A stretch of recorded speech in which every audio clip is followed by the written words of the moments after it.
never give in. Never, never, never.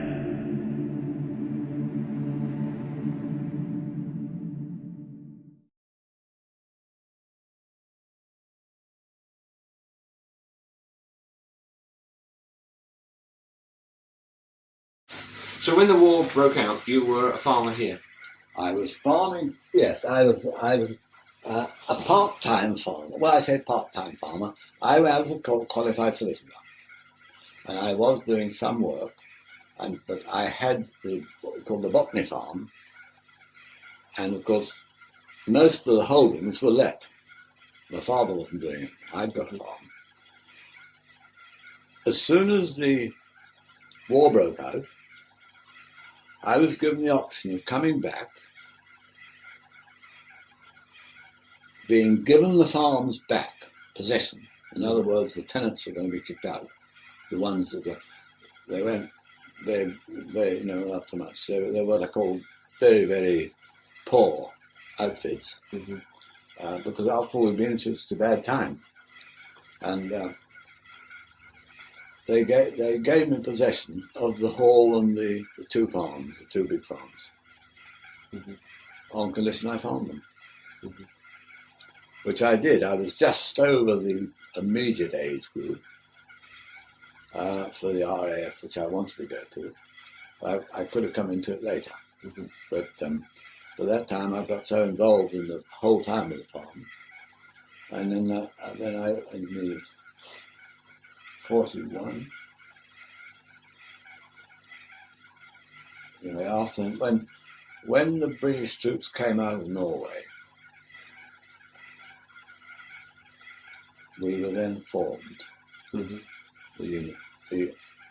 The underground movement was formed. Now you talk about the underground movement, but were you in the Home Guard first of all? I was in the Home Guard.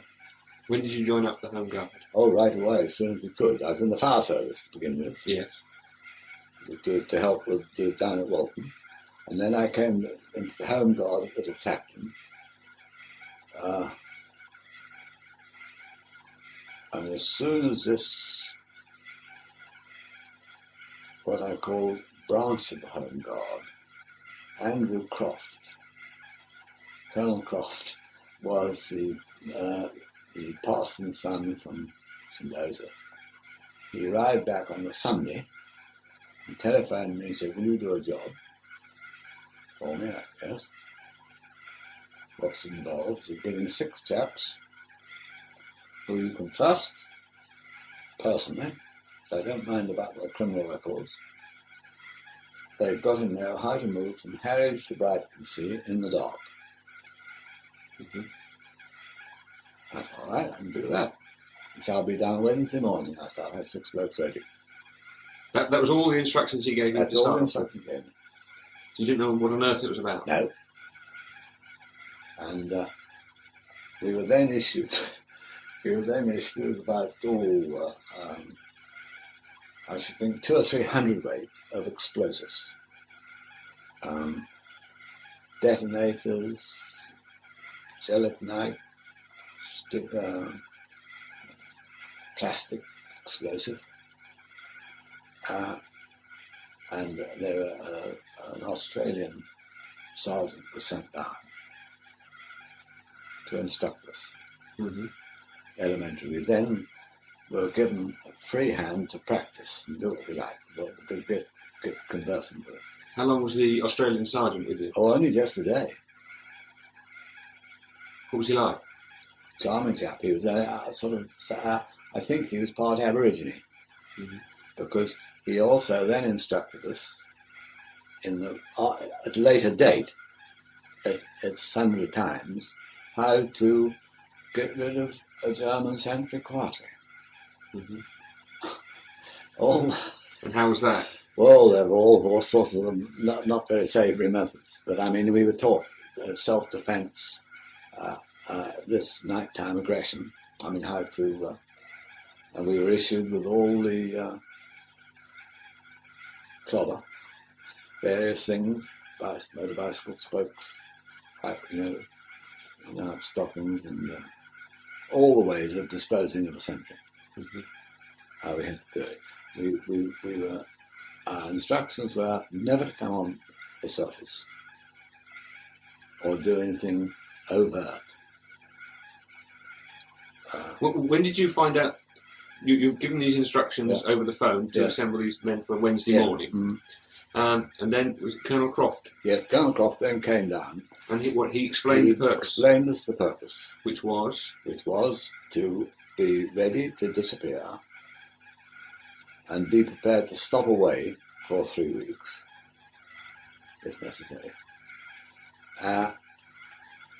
To harass any lines, if there was a landing, to harass the lines of communication, to take every opportunity of killing a German silently, quietly, or not being noticed, with all the trickery and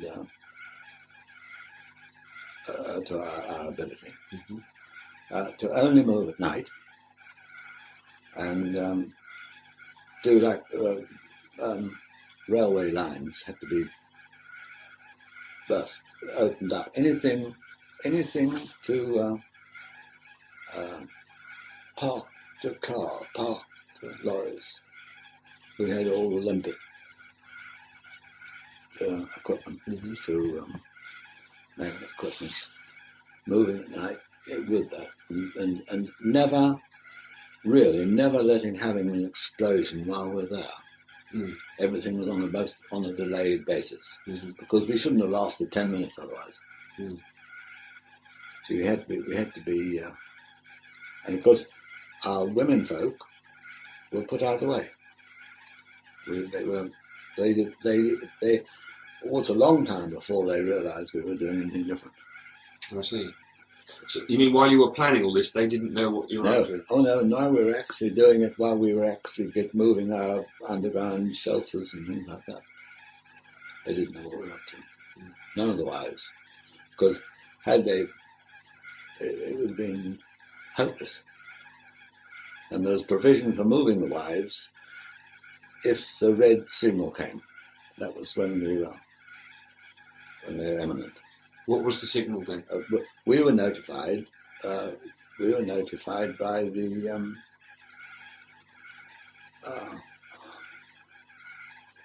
we were notified directly from the divisional commander's office through the military to tell us if there was a red alert. And of course we got a red alert from the Coast Guards, and all the other auxiliary services got a red alert. Yes. Is this the same as the code name? Was it Cromwell? That was the invasion? That was one of them, yes. We weren't interested. We were just got a red alert. I mean, as far as I was concerned, the red alert was good enough for me. I mean, go down and stop down. Yeah. So how long... so Colonel Croft comes along on the Wednesday. Yes. And you've got 6 other blokes? Yes, I got the 6 chaps, and we were then left more or less alone with our equipment, and we had a headquarters, what we were then renamed the auxiliary units. And we were directly accountable to divisional command. And the intermediate lot, the intermediate soldiers didn't know us. You mean the Home Guard soldiers or the... No, the Home Guard, neither the Home Guard nor the military. Yeah. So much so that I was arrested. Had a hell of a job to get out. I was arrested by the Americans. When was that? Oh, right in the middle of the war. We had a pylon detector down here, and it was down by the wood. And the Americans came in to look after it. Yeah. And they whipped me up the first night and shut me. They said they had no knowledge of me. I'd got a pass. I had carried a pass, which is easy to, I could dispose of quite easily, would pass me through any military unit, any military installation between Brightonsea and Harwich. I could go in and out of Harwich I wanted. Yes. And any other military installation. And we were expected to do it, to go in and out, so we were quite conversant with the coming and goings all the while. But on several occasions we helped when they had the Stanier line. There was a line of tank traps coming right through here. Yeah. And the military were brought down from Norfolk to defend it against an invasion, an airborne invasion, which dropped just behind Colchester. They dropped them. The troops, well, they didn't. They arrived. The others in Northampton came down. They were deposited out just inside Colchester, and their idea was to push the Stanier Line troops into the sea, which would give Germans a free landing onto Harwich. Yeah. They were going to attack Harwich from the back. I see. Push the Germans. We anticipated that the Jerry would come and wouldn't make a facial attack on Harwich. Would land behind and push the defences into the sea. Yeah. And that's what we based all our... So that was an exercise that you did, Yes, basically. Yes, we were in that, and we brought the outside troops through the line and showed them how to get through. Yeah.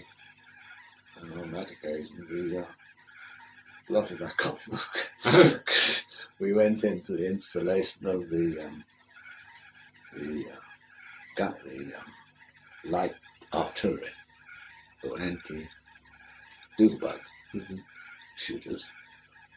Of course, we didn't realise it then. We took samples of their lorry. We took the commanding officer's seat. We took stuff out of their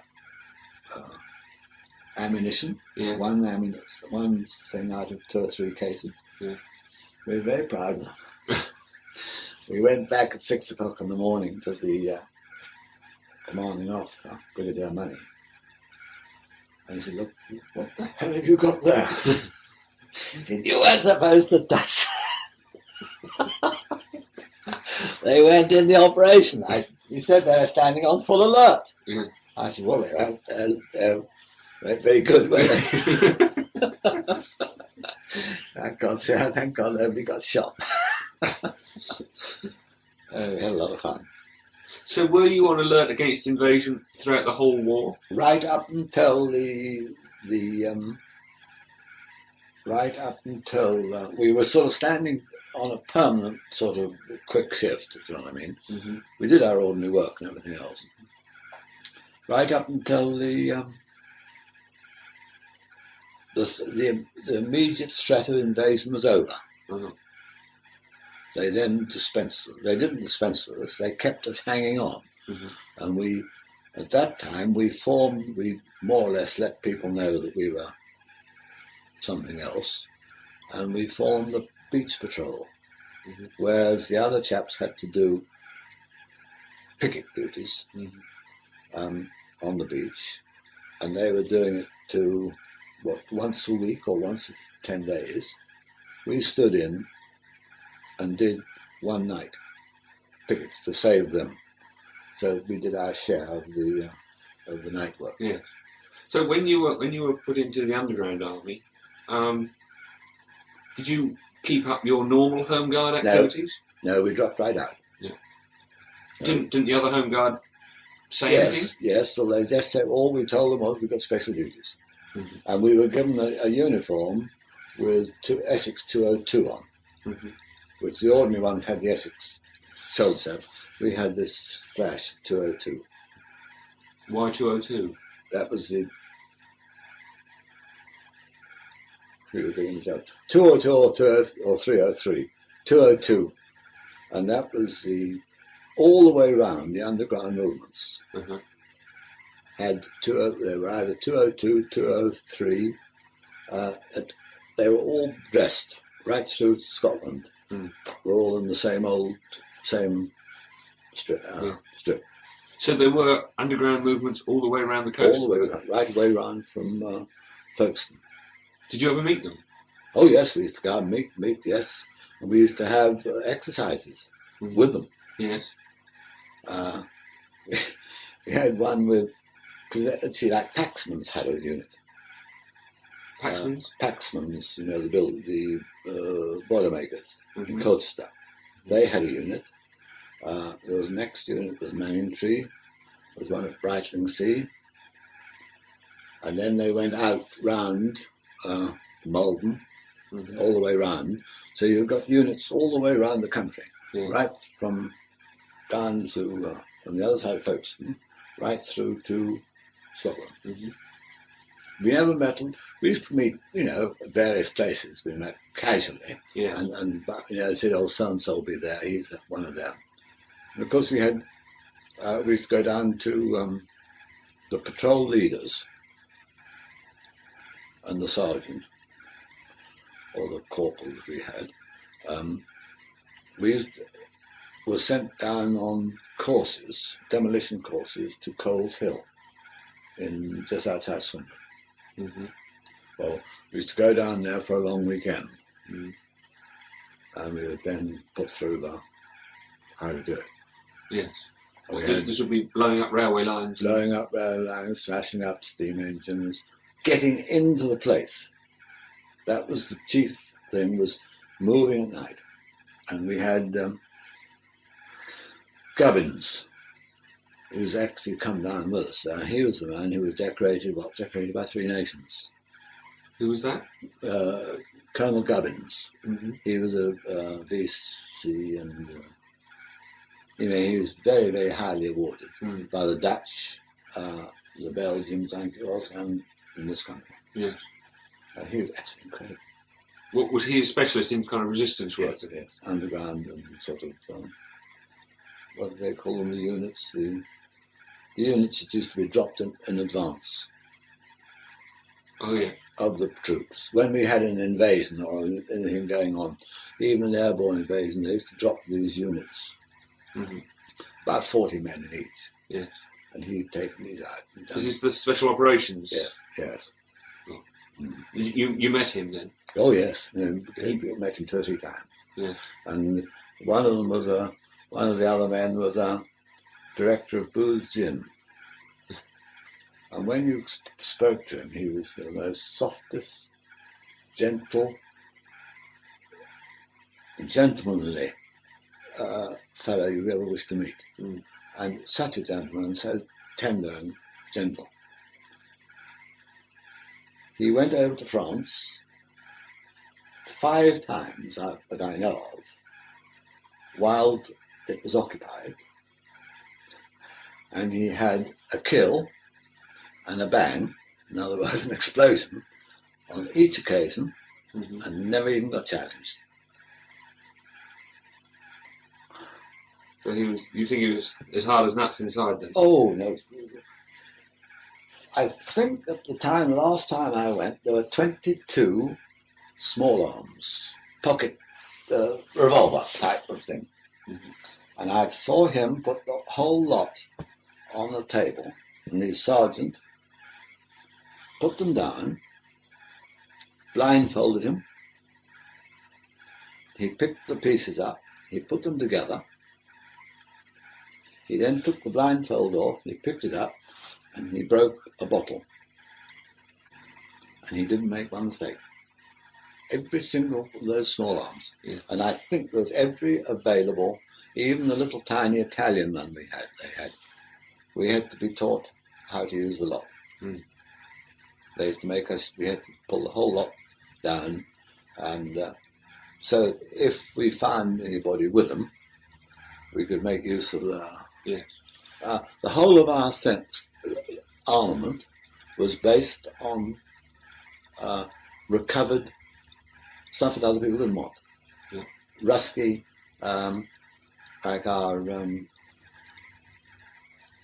not our Bren, an automatic rifle on a tripod. Yes. When we got it, it was all full of salt water and rusty. We had to clean it, and then we had a complete dime. They gave us ammunition for it.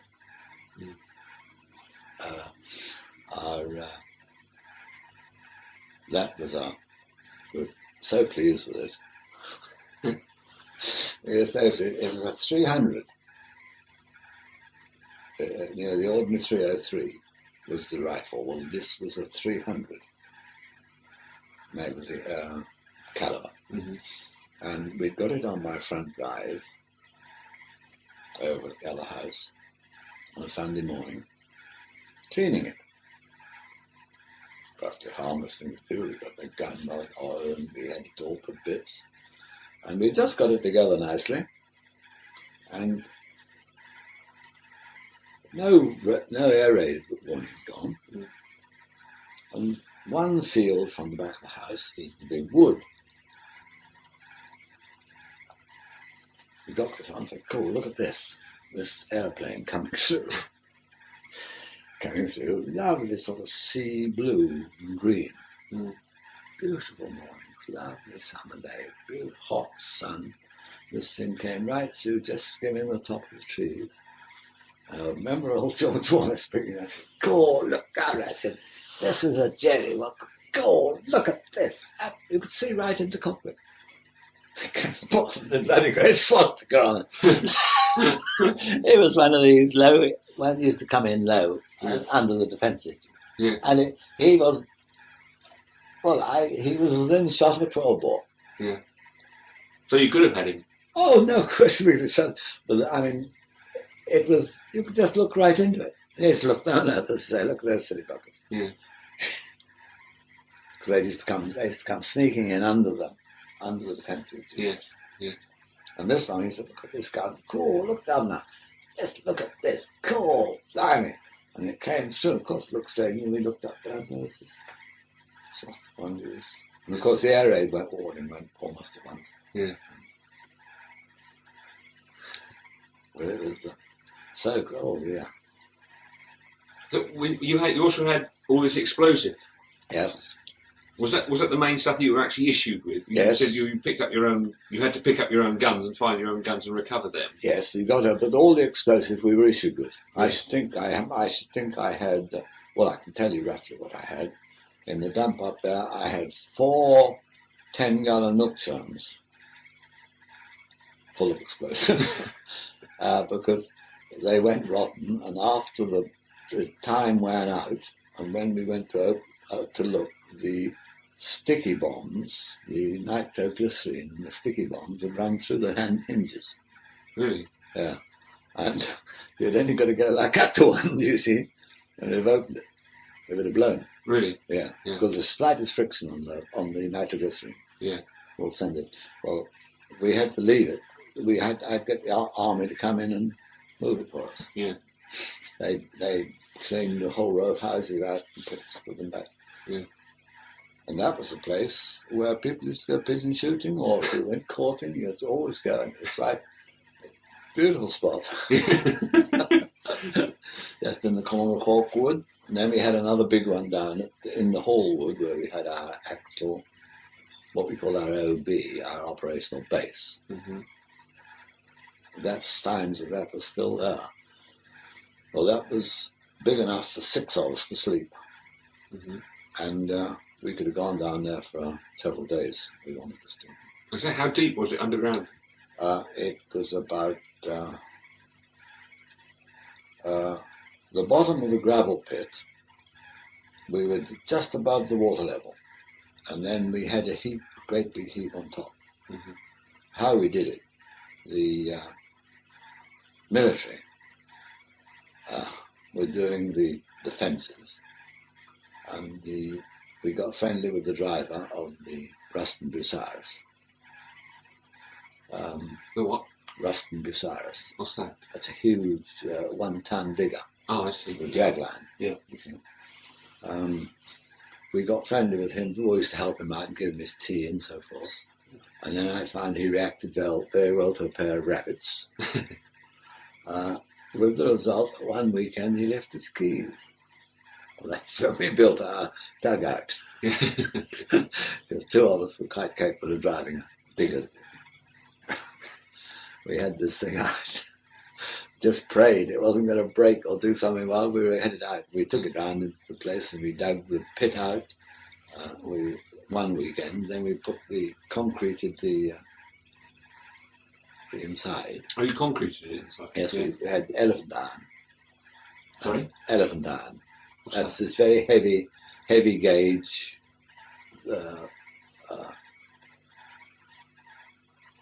corrugated stuff, yes. which they made air raid shelters of. Ah, yeah. So we acquired some of that. How did you acquire it? Well, we got that again through the military, you see. A little barter system. What did you barter for it? Oh, food. Yeah. You know, rabbit, pheasant, brace pheasants, that sort of thing. Yeah. Also, that was the only thing that's worth money then. Yeah. So we traded everything. We got the elephant iron, we bolted it and fixed it during the week. And then we borrowed the digger the next week and covered it all over. Yeah. Oh, it was a huge concern. I mean, half as big as this room. Mm. Oh, I see. Oh, yes, I mean. See, I think we moved what? We must have moved maybe 100-ton stuff. Yeah. To do it. Yeah. We had an elaborate setup, and you couldn't get. The only way of getting to it was down through the centre of an old holly tree. Oh, I see. We entered it like that. So there was paths going past it. You know, we kept paths all through it. We used the farm path. We used to drive the tractor past it. Yeah. We used to drive the cows past it. So that there was coming and going. Yeah. There was nothing new. Yeah. So if you'd gone through there, you could have walked right down the path where people ordinarily walk, and you would walk right over it. Yeah. That's how we worked it out. That was the mental approach to it. And what equipment did you move into it? Food, a certain amount of small arms ammunition. Like our revolver, we were issued with a revolver. Each had a revolver, a Sten gun, the conventional dagger, the three-sided dagger. Then, of course, we had our own things like, as I said, the motor bicycle spoke, set in a handle, yes, which is slipped in your stocking. Yes. Of course, that had to be absolutely razor sharp. That would go through a military overcoat quite easily. Yes. And so we wouldn't know it. Yeah. We never actually had to try it, thank God. Yeah. But any of our personal equipment we took down with us, and our food. Mm. The gelignite and the other stuff was all in various dumps, small dumps, put away in odd places. You know, all. One was so odd I can't find a sow walking up chewing one Monday. Luckily it was plastic, it wasn't nitroglycerin, it was just plastic, and of course it wouldn't hurt. Yeah. Even if she chewed a bit, but she'd have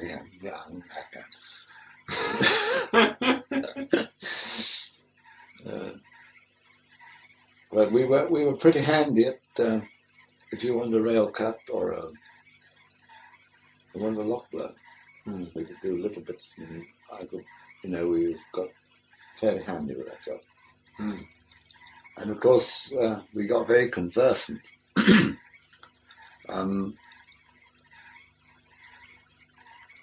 With the various,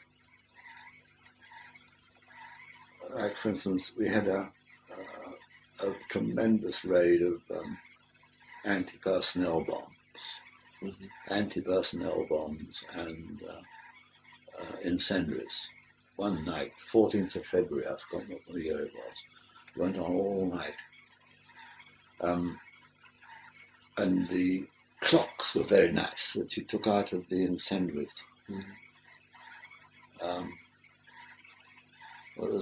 Some bloke found out how to take them out. Yeah. So when the wardens went to go and find they always without a clock. Beautiful little bits of machinery. But were you intending to use these clocks then for your own time? No, we kept them. We had several. Yeah. And it wasn't until we went to a lecture at a later date about it they were elected the Home Guard. We were invited. Yeah. And I asked the question. I disagreed with the policeman, you see, on it. And afterwards I was approached because they said nobody could have asked that question unless he had knowledge more as much as they had. We didn't consider stealing. No. They must have got quite a shock when you asked that question. Oh yes, I disagreed with them, you see, on this point. And because they came out and said, well, look, you couldn't possibly know. How did you know? I said, well, we've been taught. I said, we've told to learn all about these things. Did you ever actually go and stay in these bunkers? Did you try them out? Oh yes, we always regular. Yeah, How long did you try them out? Oh, we went. We used to go down on a Saturday night and come up Monday morning. Mm-hmm. Well, we didn't do much more than that. We never went over the time, because we were either stockmen or yeah. You see, but we worked it so we go down for the long weekend. Mm. How do you think you'd have survived for having to stay down for 3 weeks? Oh, we could have stayed. Yes, we could have lived in it. And probably we anticipated we should be able to get up to have a look. Yeah. Just to get out. We shouldn't be completely in, but we if we were sitting on us, we could actually stop down. Yeah. And then, of course, we always used to do harassing raids on the troops that are moving. Mm-hmm. If they were moving at night, which they were taught, one of their jobs was they were taught, to move convoy.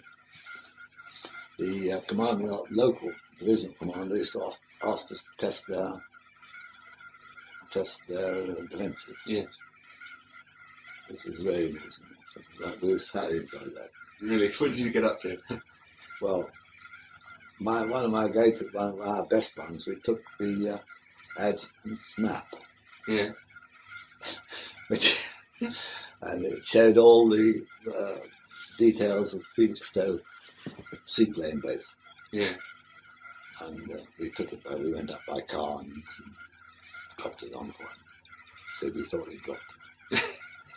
And we had a real inquiry over that. That was Brigadier money. Yeah. He wouldn't believe me. Really? No. He said, I'm not satisfied. I'm not satisfied that you took it. You said you did. He said, you got this some other way. I said, no, sir. I said, I'll tell you how I can prove it. I said, do you know it was a cold night and one of your officers put his balaclava on before moving, and I said, when he pulled it on, he said, always get this bloody thing on the wrong way round. He's got the solid piece at the front. I said, you'd have thought with his experience, he would have known which way to put his balaclava on. What did he say?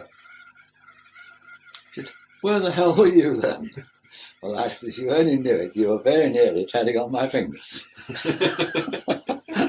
I was lying under the running board of the car. Yeah, I see. And as they opened, said, I put my hand up. We took the map out for the adjutant. Yeah. The adjutant's map.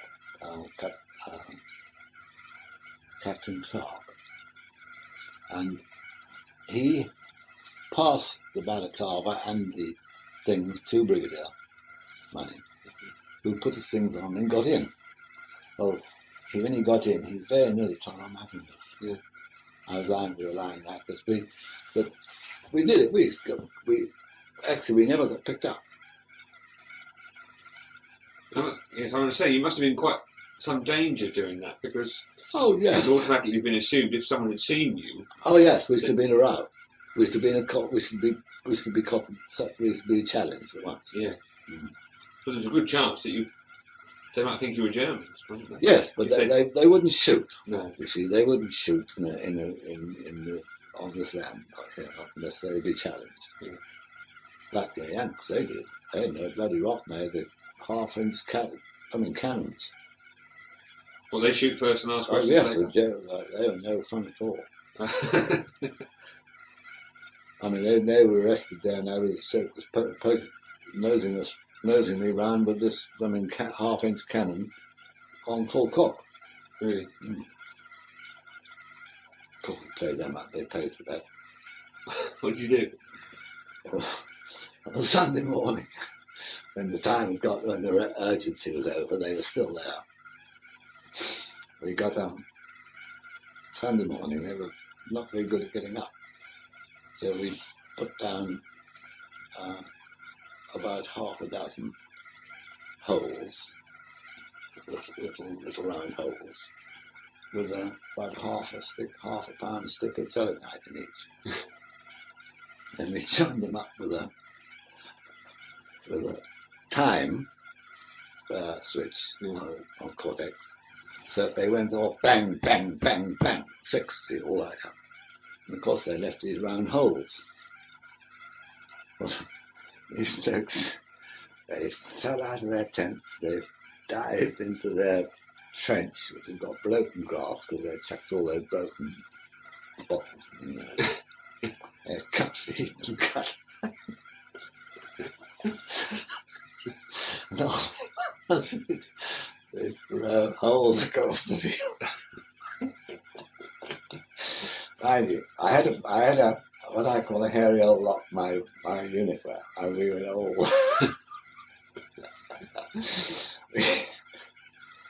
we had all sorts of jobs on the time. Yeah. And you could have a wonderful imitation. I mean, you had a stick of bombs, virtually. Yeah. Mind you, we had so many sticks of bombs here. One night, I sat on my roof and I watched 19 doodlebugs shot down.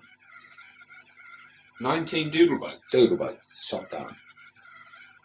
I sat on the roof outside, very stupid thing to do, but we sat out there and we actually saw 19 doodlebugs shot down.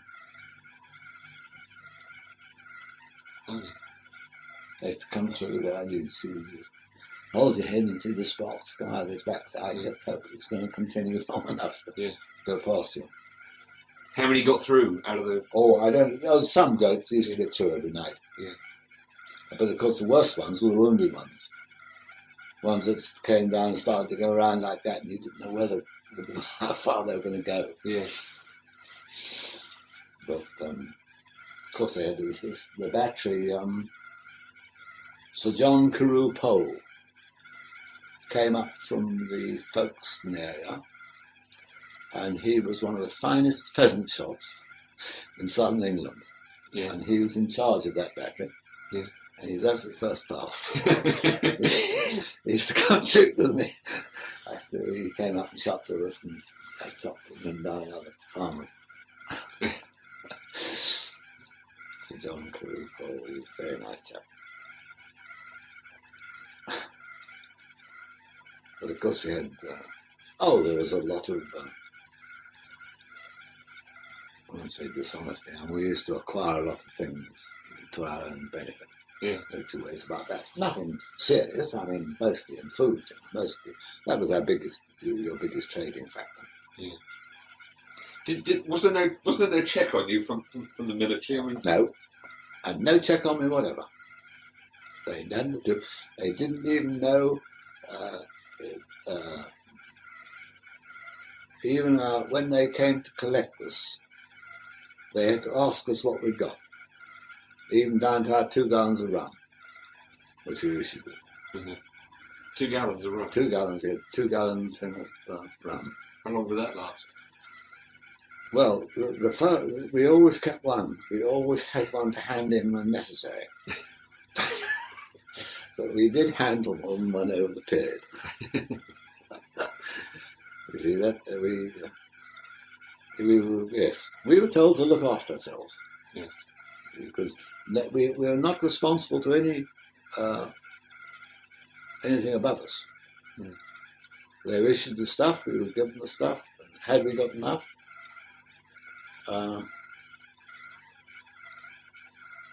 I want to say, but I'll tell you something, but I shan't. Not with us. I will after. We were always given, looked after well. Mm. looked after well. I think probably our unit did as much as most. When I go around and hear what other people did, you know, how seriously they took it. And we took it seriously, but I mean, we had a lot more exercise than most. Because you created that exercise yourself. Yes, Yeah. I mean, we didn't hesitate to, if we could acquire a 100-weight, which was not, I would say, 100-weight of Zogite. We didn't hesitate for practice to use it for blasting the root side. You see, if we wanted to move a hedge, we used it. But it was all done as a training. Yeah. And we wanted it, but I mean, we actually did it. And we used to do the thing as a training. Did you get a reputation locally? I mean, there must have been bangs that people have heard. There must have been unexplained things going missing. Me. Yes. I mean, didn't you get a reputation locally for being perhaps a bit mysterious? Yes. People wonder what you're up to? Yes, but we didn't know what we were doing. We've got bound to go. Yeah. To a lot, you think. Do you know what they said about you? Because when people don't know, they make up. Yes, well, a lot of that was. There was a lot of that sort of thing, but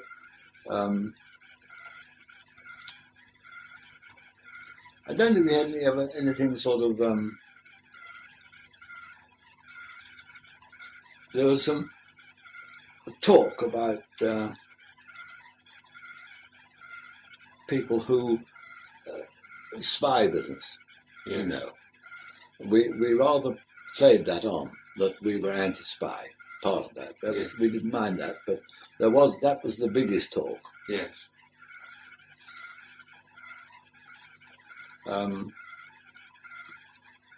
Were people genuinely fearful of an invasion in this area? Oh Lord, yes. I mean, when you think I've driven down the road to Clacton, and I've seen a man pulling a Costa barrow with a parrot's cage on it, and rolls of lino, and his wife pushing at the back. In this country. Why was that? Because they were evacuating Clacton. The police had scared them out of Clacton. Yeah.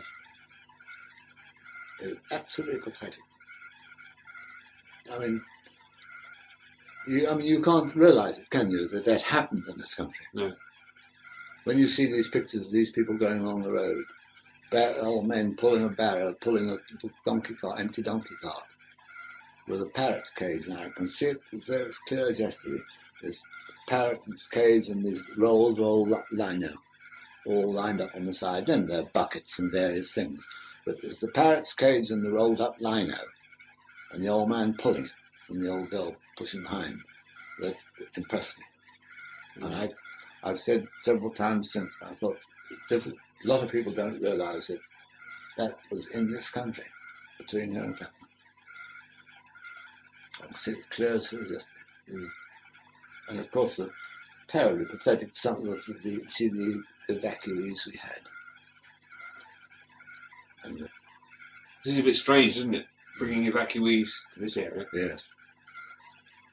Well, when you think our pattern of the bombs on the Hall Farm was heavier than it was in Romford. Really? We had a doodlebug, a rocket, 2 4-engine bombers,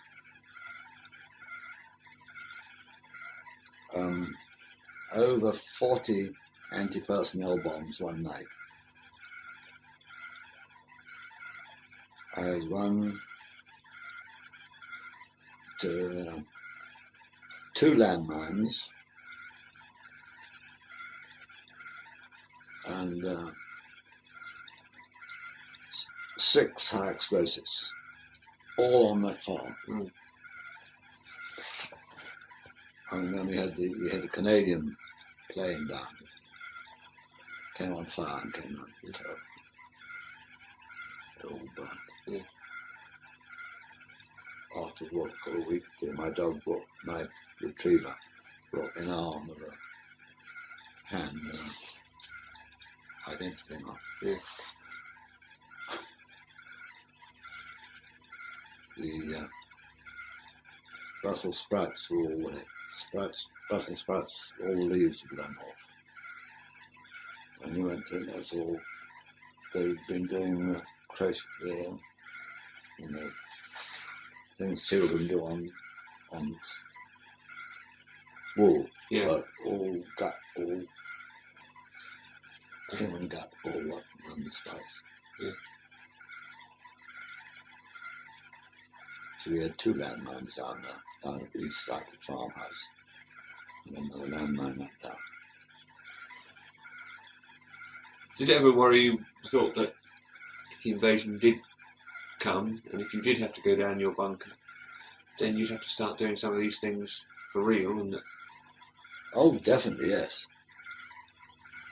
There's no 2 ways about that. Everybody's perfect. I mean, I think my feeling was that when you got to the stage when they were here, it was what I call literally sort of shit or bust. You know, you've got to try and keep yourself alive as long as you could, because you're no good at all dead. Mm. That was our reasoning. But I think anything worth living, I mean, I should, on no account would I have been taken prisoner. Not here. Not in any way possible, I wouldn't. Mm. Would you have been in uniform? Strictly speaking, we had to be in uniform. Mm-hmm. See, we knew what happened. If we were found armed without uniform, we should be knocked off on the spot. Yeah. But we used to wear virtually half, as long as we got half uniform. Mm. Well, we were, because we were issued with tight rubber boots and tight fitting leggings, rubber leggings, right from their armors, and the ordinary battle dress trousers and the battle dress top. That's our issue, standard issue. And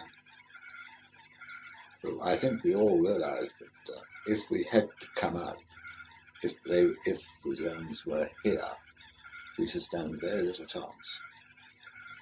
But their game, as we were always told, have a good bang the first one, and hope that you'll live to see another one. Yeah. You treat everyone as the first one, but I mean, make a thorough job of the first one. Of course, our anti-personnel devices were horrible. And we got all the things you could imagine. We got all, we had one of our big stores was the power, the minesweepers made at Paxman's. We used to get all the punchings, 5/8 thick, 5/8 through. Mm-hmm. Well, if you put those in a jam can, and then about 3/4 pound or pound of jelly mac in the middle. There was fuse on the top. They were very effective. And we tested them out in the valley between the railway. Yeah. And we punctured Mr. Blas's cowhouse in 2 places. Yeah. Which is 2 fields. Yeah. We used to put them down in the valleys, put them down in the hole, and I have the switch on top. Yeah. And pretend we were somebody walking over it.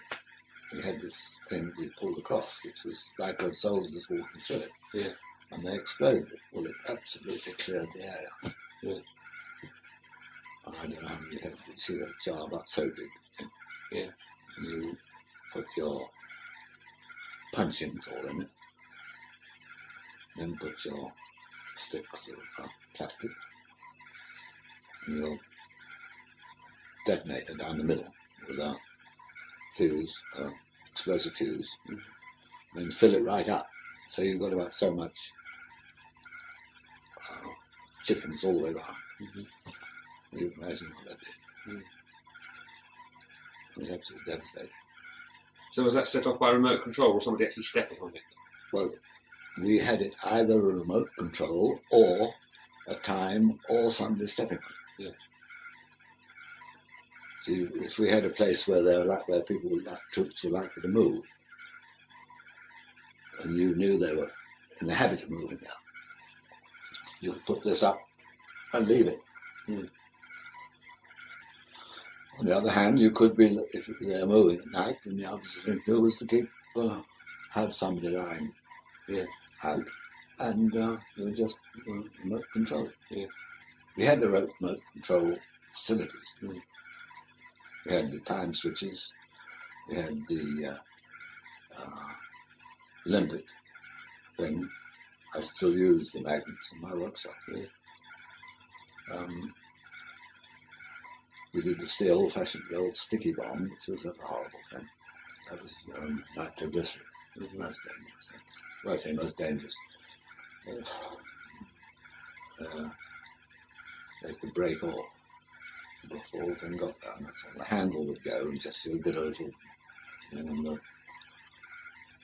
great heap of nitroglycerin would be sitting beside you. You hope it didn't go off. Yeah. But, we did all that sort of stuff down at Coles Hill. I remember. We had a wonderful time down there. We'd go down there. We used to do as lousy as coots each time. Nice and sure, awful when we got back. Yeah. But there was a character there, a title gentleman. I don't know who he was. He was somebody with a title. And he drove one of the old-fashioned green Bentleys with no open top. He used to wear his deerstalker hat. Mm. And he came down with a car full of miners. Absolutely marvelous chap. Yeah. I never knew who he was. We didn't know a lot. Mm. We didn't know a lot. And we never knew, to this day, I still don't know who would have taken the messages I handed in. So you handed in messages? I handed in messages on certain matters, which we had a place where we put them. Yeah. And to this day, I never know who it was who took them. Yeah.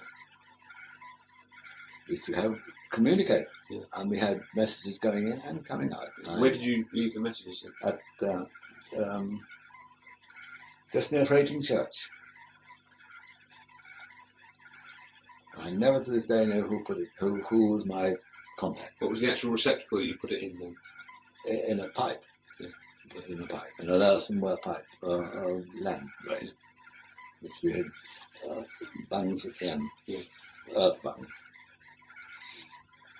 What would have happened if, obviously the Germans, if something had happened behind their lines, they'd have known that there were saboteurs somewhere? What happened if they got dogs out? Oh well, there must have been there for it. So they would have, found their way back to Oh your... yes, they'd have found their way back, you see, but of course the thing was, they would be so busy. Our most effective period would have been just after they dropped. Yes. And they would be they'd have enough to do to look after themselves. Mm.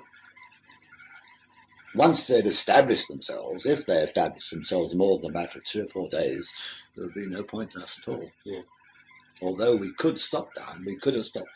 Mm. But I don't think we used to be in any use at all after the...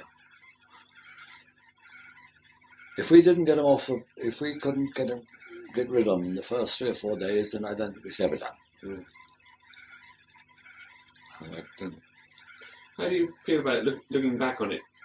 As I say, if they hadn't come, and really what you've been saying is that to have taken part in that would have almost meant suicide. If you got away with it once, yes, it's unlikely you'd have got away with it yes. again. Mm. I mean, you've obviously had a fairly full life, I would imagine, since the war. Yes. Does it not sometimes sort of creep up on you sometimes? I thought that might not have happened had the invasion occurred. It might have happened. Do you think it might have happened? Your full life after the war might not have happened. Oh no, yes, I quite agree about that. Yes, but no different. We had a soft time compared to those poor buggers who went over the other side. Yeah. Oh no, I don't think it ever occurred to me. Mm. I realised, we fully realised the danger, but then who didn't? And what was life value? I mean, I'd rather have done that than lived here as a Serbian, under the German rule. And I wouldn't have done that under any condition. The only good I think we could have done, we could have what I call an extreme nuisance value when they are under the greatest pressure. I mean, the Jerry would have been under the greatest pressure as soon as he landed. For the first 2 days, that would be the time when we used to have done the most damage. Because we could have moved about, and they'd have civilians and all sorts moving together. We could have mingled into the about, and we shouldn't have been conspicuous. Because there'd been a lot of men working on the farms and on the land, all sorts. I don't think we stood there.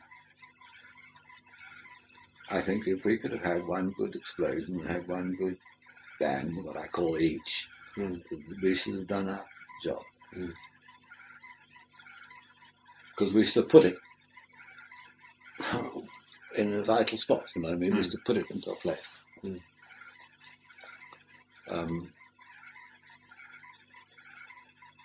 Did you see there's a book called The Last Ditch? Oh? Written on the units. Yeah, someone's got it at the moment. Written by an American. He dealt with it all, and the build-up and the formation and everything else. The Last Ditch it's called by... I'll ask my wife. Right. Well, I haven't got any more questions. Yes. Well, so if you kept us... If we crept up to the back of the side, they were guarding the station. Yeah. And if we could get in the ticket office, we'd won the evening. Yeah. Or if we got up to a policeman, because they knew we were moving about silently. Yeah. And you just tapped his helmet. He was on a bound to sit down. Yeah. And that was all agreed. Oh, anyway, we got it. I unfortunately was in bed with concussion. Well, my lot went, and I got one chap, Joe Webb, was a great big powerful bloke. Well, he went down, he found this policeman just outside. He saw him where he was, and he crept up round him. And just, his idea of getting hold of anybody, the sort of chap would pick up a 16-stone stack of wheat, you know. Yeah. And he, just like, here you are, mate, sit down. And he then went straight in, and they took the office. Yeah. Well, everything was over, and they told the policeman, all right, mate, you can get up now, everything's... He had to be picked up. What he'd done, we used to carry a rubber truncheon. Yeah. And of course this thing, obviously when he went like that, followed the seam of his helmet. Yeah. It must have just followed the line. And he was out for a count. Yeah. I had to pick him up. Give him a little sort of first aid. They thought it had been a bit rough. Yeah. Yeah. That's great. Thanks very much indeed.